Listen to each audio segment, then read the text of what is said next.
Hey everyone, welcome back to my channel.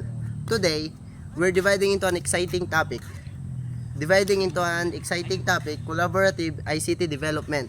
Whether you are a developer, designer, or just curious about tech, collaboration is crucial about design, tech, and landscape. Let's explore what means and how it transforms our subject.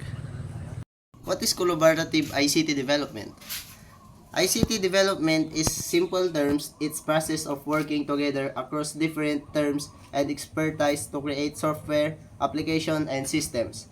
This collaboration can involve developers, designers, project managers, and even end users. By pooling our skills and perspectives, we can tackle complex problems more effectively. Imagine, trying to build a house, it takes architects, builders, and electricians to create a safe functional space. The same concept applies to ICT development roles come together to create something meaningful. Diversity of thought. When people from varied backgrounds collaborate, they bring unique insights and innovative solutions. Increase efficiency.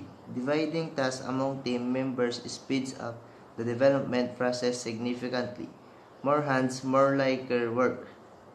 Collaboration often leads to more through testing and feedback, resulting in a higher quality final product.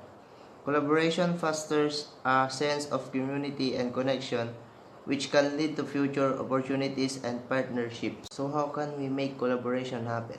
Here are some essential tools and platforms you might want to consider. GitHub, a fantastic platform for version control and code sharing, making it easy for teamwork to work on the same project. Those tools facilitate real-time communication, keeping everyone connected and informed. Project management tools that help you track tasks, deadlines, and overall project progress. A collaborative design tool that allows teams to create and edit designs in real time, ensuring everyone's input is included. Using these tools effectively can streamline your workflow and enhance collaboration. Let's look at some real-world examples. Companies like Google and Microsoft have successfully embraced collaborative development. For instance, Google Docs allows multiple users to edit a document simultaneously, promoting teamwork in real time. Another example is GitHub, where open source project collaboration. Developers from around the world contribute to projects like Linux or React, leading to a continuous improvement and innovation. Thanks for joining me today. I hope this video has inspired you to embrace collaborative ICT development in your own projects.